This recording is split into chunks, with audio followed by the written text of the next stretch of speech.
Let's try this again. Apparently, the last time I tried to record this, which was like a minute and 50 seconds ago, it froze. Like, completely froze up.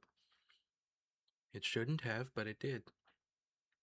Anyway, ooh, I'm not gonna do the lingo this time around just because I want to have a little bit of a benchmark.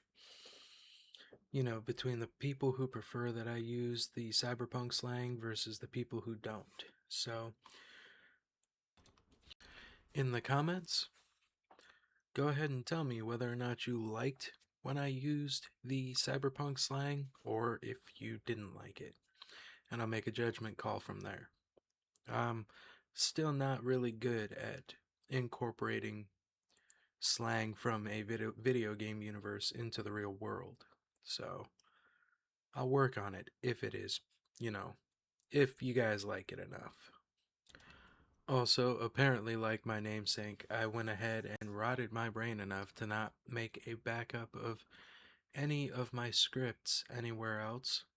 So all of the scripted material I had that I was going to work on this year, gone. I have to rewrite so many scripts. I'm just complaining about it. Nothing really noteworthy of news pertaining to this, but regardless, I just wanted to complain a bit. That being said, we're going to go ahead and take a look at what happens when you actually go through with pulling the trigger during combat. So we will look at actually rolling your hit, then we will look at different ammo types and a couple of special ammo types. Special projectiles, I guess you would call them. And then we will go ahead and close it out. No, we won't be doing melee combat this time around because melee combat definitely deserves its own video. So let's go ahead and get started. Righto. So, you've decided to attack, and now it's time to resolve a ranged attack roll. You've decided to shoot the person. So, what does that look like? Well, ranged combat is on page 172. Ranged combat is resolved by rolling the attacker's reflex plus the relevant weapon skill plus 1d10. Then you compare that to the defender's dice value determined by range to target and weapon, or in special cases, if your reflex is high enough, and there's a little asterisk, defender's dex plus the evasion skill plus 1d10. In that asterisk, a defender with a reflex of 8 or higher can choose to attempt to dodge a ranged attack instead of using the range table to determine the dice value. I didn't want to do that. My bad. So, if you beat the dice value, the defender wins in a tie, you damage the defender. And we went over damage before. A lot. So we're going to go ahead and see what a resolving range combat looks like. So, do you remember our solo, Gunny? Don't worry, eventually I will change this guy's name. You know what? We're gonna go ahead and I'll let you guys name him. I'll let you guys name our solo. Leave leave uh leave a comment on what you think our solo should be named. Why not? I'll choose the one that I like the best, nothing vulgar, nothing that'll get me tossed off of here, but go ahead and name our solo. Anyway, you remember our solo. Well, we're going to go ahead and zoom in and take a look at his reflex. Slowly but surely.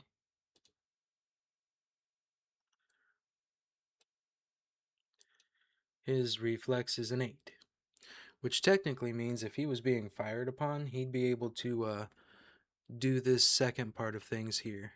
We'd be able... I'm already fucking up. Anyway, scratch that.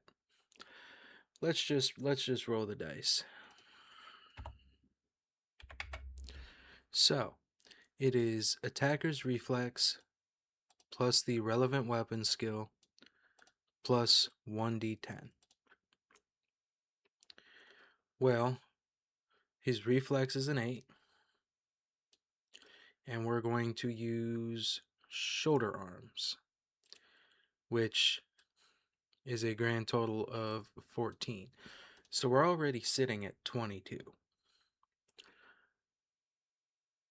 Because when you roll relevant weapon skill, you're rolling the stat, which is again reflex. You're rolling the level, and you're rolling the total. I'm gonna double check myself just to make sure, but that should be how it goes. I'm correct. So just as an aside, when you're looking at your character sheet over here,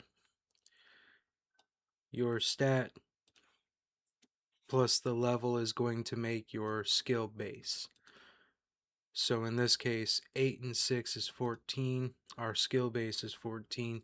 Any other bonuses will go in this slot, which, I mean, technically speaking, we don't really have anything that would give us any sort of bonuses to attack skills.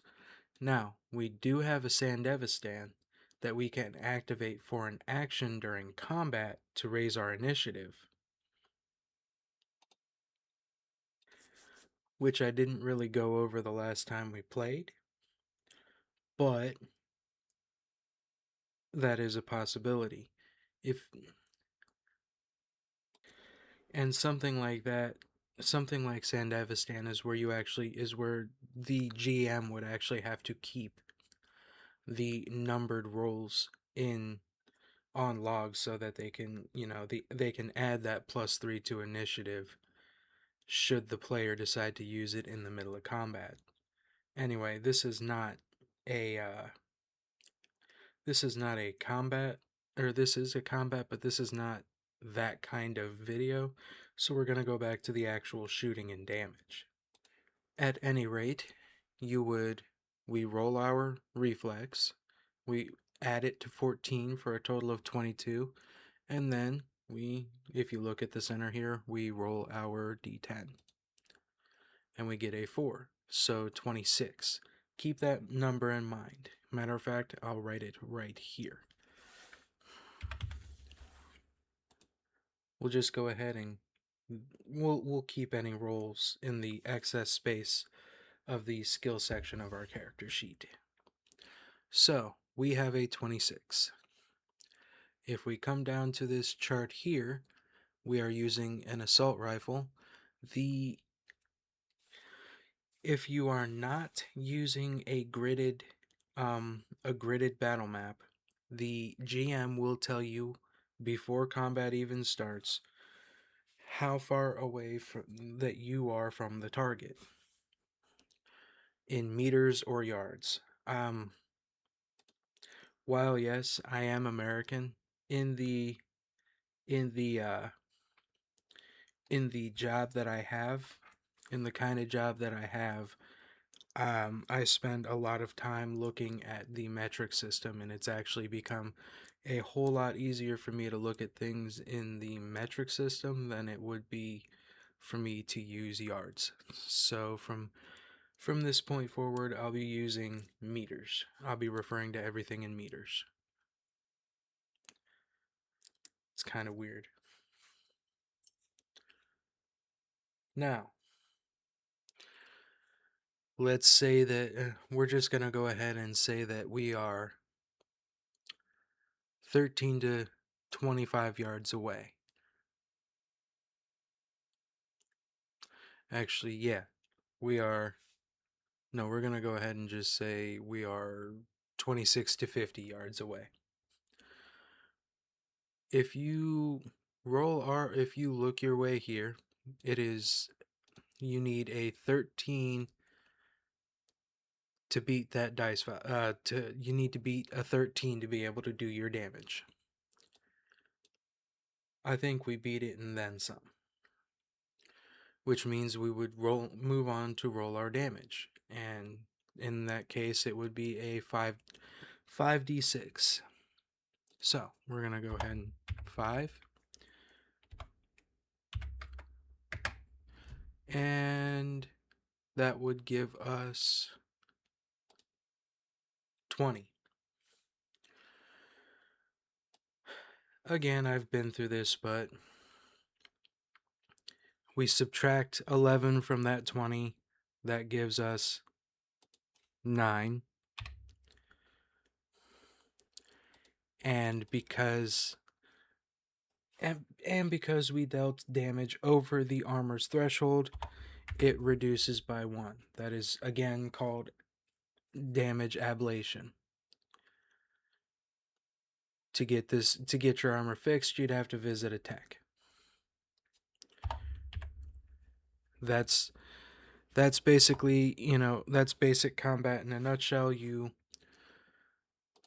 roll your hit, which is again reflex plus relevant weapon skill plus d10, and you compare it to the defender's dice value determined by range to target and weapon, which is this chart here. So basically you find your weapon, figure out how many yards away you are, and compare your roll to that chart. Now, this is where things would get interesting. Let's go ahead and take that 26, right? And let's just go ahead and say that our enemy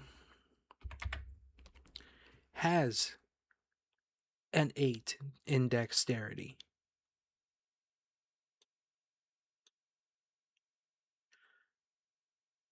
Where's my evasion? So we're going to go ahead and change that to an 8 temporarily, just so that you can see the numbers on screen. I won't keep it that way. So we would use, again, reflex. We would again, we're keeping that 26. So that was, on the attacking side, that was reflex plus the skill base of shoulder arms, which got us a 26 because we rolled a 4. Anyway,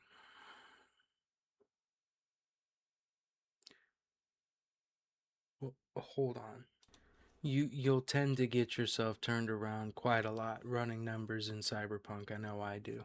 So that 26 came from the reflex, which was 8, plus the shoulder arms, which was 14, which equaled 22, and we rolled a 4 on the d10. So we're going to go ahead and label this now.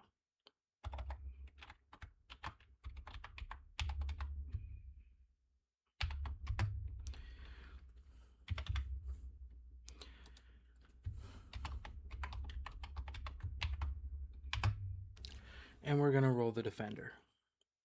So again, it is dexterity, which for the moment we're changing to 8, plus your evasion, which again is 14. It's the same roll as the shoulder arms reflex roll. So we're sitting at a 14 evasion right now. Plus 8 equals 22, and now we roll the d10 for a 9. Oh, wow. So that is a 31. The defender wins and dodges the bullet. And of course you would be acting that out accordingly. You would role play that accordingly. Had to check and make sure my mic was still running. So I'm going to go ahead and put these numbers back and we will move on.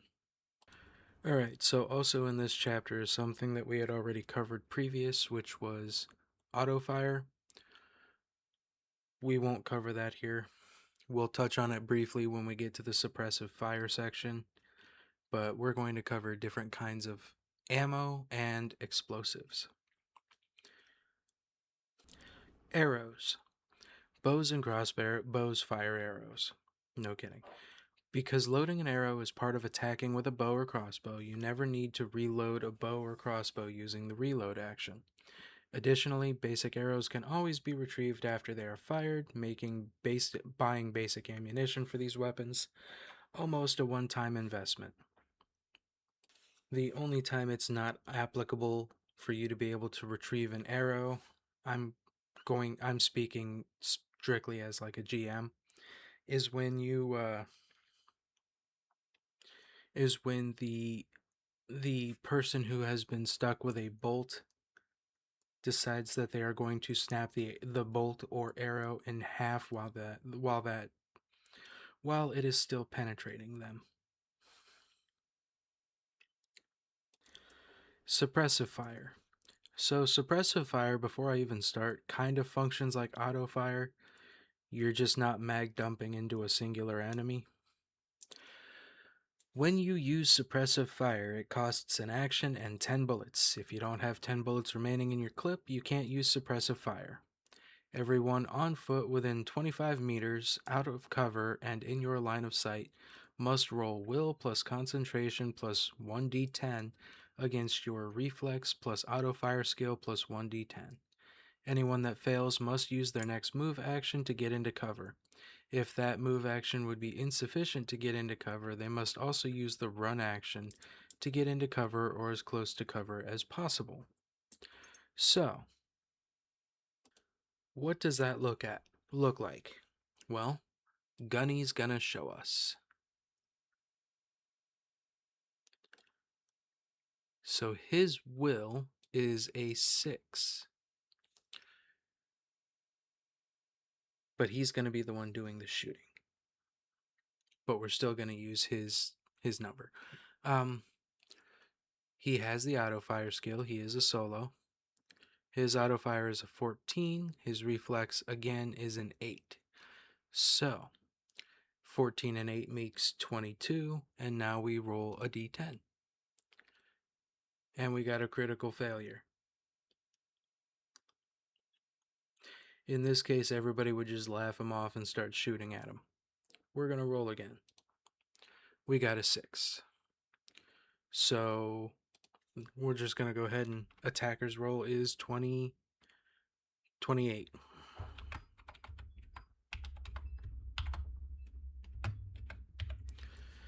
Now, everybody else has to roll a will plus a concentration.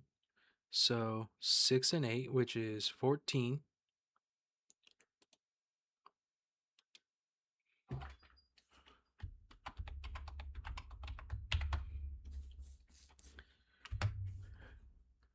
And a d10. Again, 8 and 6 is 14 plus 8 is 22.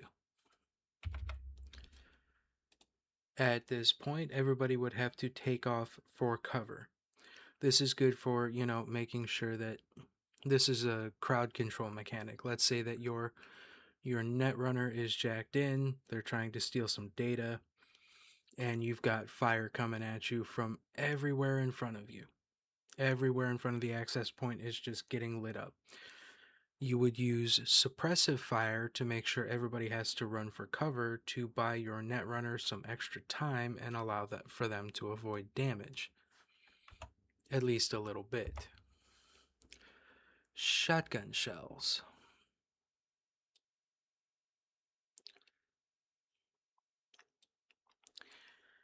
In addition to slugs, shotguns can also fire shotgun shells.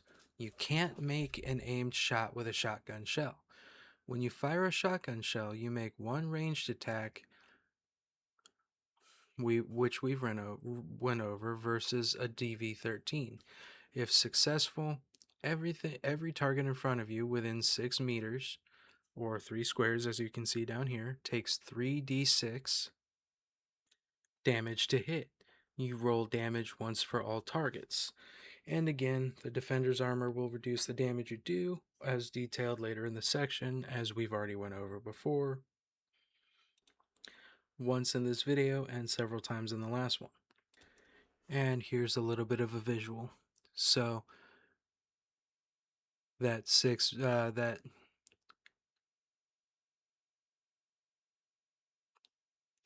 that 3x3 square is, where the shotgun cone would take place, and it might hit you here, might hit you here. More than likely going to hit, because DV-13 is pretty easy to beat, even without a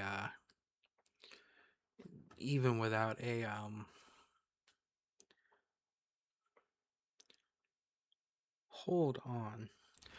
DV-13 is just easy to beat. There was a secondary point that I was going to make, but I can't remember. Anything outside of that square, however, will not get hit. We're on to explosives. All explosives weapons deal their damage to all targets, including the terrain, in a 10 meter by 10 meter or 5 by 5 square area, or 5 by 5 square, the center of which is your intended target, which is a 2 by 2 square, not an individual. You only roll damage once for all targets. If you roll under the dice value required to hit your intended target, the GM decides where in that 10 meter by 10 meter square centered on your intended target the explosive actually landed, and it instead damages a 10 meter by 10 meter square around that point. Anyone with reflex 8 or higher can choose to individually dodge the blast by rolling higher than your original check, placing themselves outside of the blast area if they succeed. An explosive blast will not damage a target behind cover that its damage would be insufficient to destroy. However, if the damage from the explosive would be sufficient to destroy the cover, the individual is no longer behind cover and they take full damage. So, what does that mean? You would roll your ability to throw, which we will cover in melee. And if you beat the check, your grenade would land right here, dead center. And then you would roll your damage versus DV-13.